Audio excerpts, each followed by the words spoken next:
Subscribe to our YouTube channel and press the bell icon to get the latest updates. India is now a tale of two chief ministers. The rising stars of regional parties who are strengthening their grip over politics with each elections, and the unsteady leaders, unsteady CMs of the two big national parties who now have a tendency to fall like a pack of cards when their high command decides. So coinciding with the rise of Arvind Kejriwal, Mamata Banerjee, Jagan Mohan Reddy and Stalin is the fall of the big chief ministers, big regional stalwarts of the Congress and BJP. So while the BJP has removed three chief ministers very recently, Vijay Rupani in Gujarat, B.S. Yediyurappa in Karnataka and Trivendra Singh Rawat in Uttarakhand, the Congress has now done it with Amrinder Singh in Punjab. Now mind you, it doesn't matter whether the CM is powerful, has clout or not, because by any measure both Amrinder Singh and Yediyurappa are leaders with clout in their regions, are leaders who won elections. In fact, Amrinder Singh managed to win Congress, one of the only three states that it's in power in, even battling the Modi wave in 2017. But these national parties have no qualms in dropping these chief ministers, replacing them with more convenient options based on either political compulsions or whim. On the other hand, look at how Arvind Kejriwal, Mamata Banerjee, Stalin, Jagan Reddy are rising. With each election, they are strengthening their grip over politics, over their states and ensuring that their turfs remain with them. Let's just look at some of the examples to understand how the two big national parties are operating. Now, the big underlying question, of course, is whether a CM face is important, whether ahead of an assembly election a party needs to project a CM face, whether the vote is for that face, whether it's for the party, whether it's for the party's ideology, or whether it's for the party's top leadership like Narendra Modi or the Gandhis. Well, there are no easy answers to these questions. It depends on the situation, it depends on the state. But yes, what has happened is that these two national parties have reduced their chief ministers to mere props now. They have become convenient tools to install and then to remove as and when the top command, the high command, in the case of the BJP, Modi and Amit Shah, and in the case of Congress, Gandhis, have felt it convenient to do so.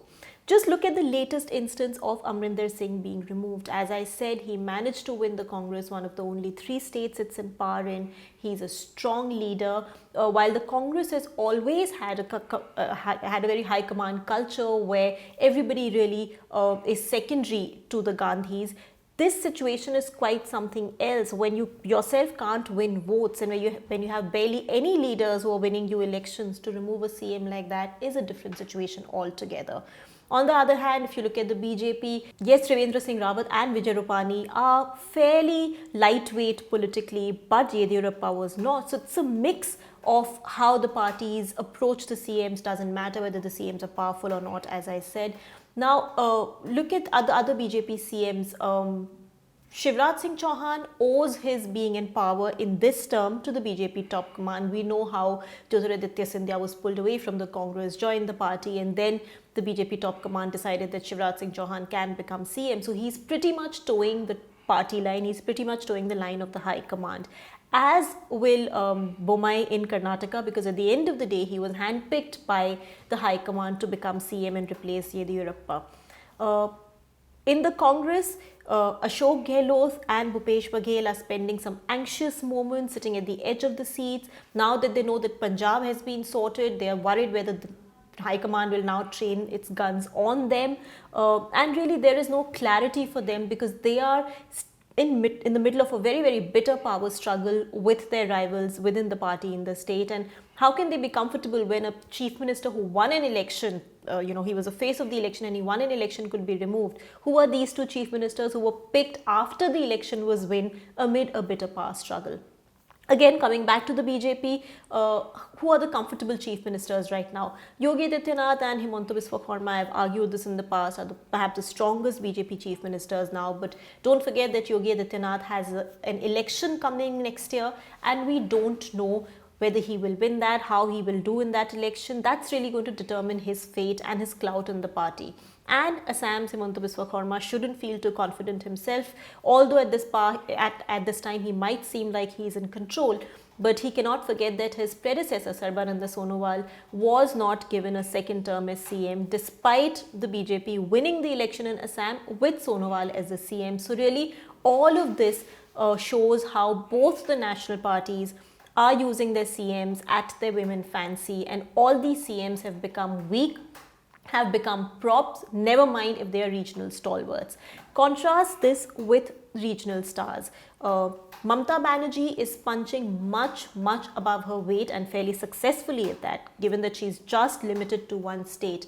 She's a constant challenger to Narendra Modi. She was able to stop the BJP from entering her state, and that's not a small feat in today's politics. Arvind Kejriwal, on the other hand, is again a very vocal, a very vociferous opponent to Modi, has won elections consecutively, successfully against the Modi wave. Stalin's first 100 days in power, he surprised everybody. They seem to have been very, seem to be telling a success story.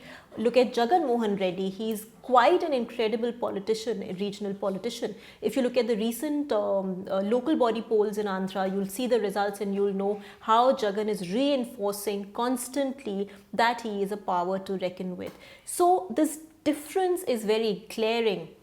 On the one hand, you have these rising regional CMs from regional parties who are the karta dhartas of their regional parties, who are the faces of their regional parties, who are well entrenched as chief ministers.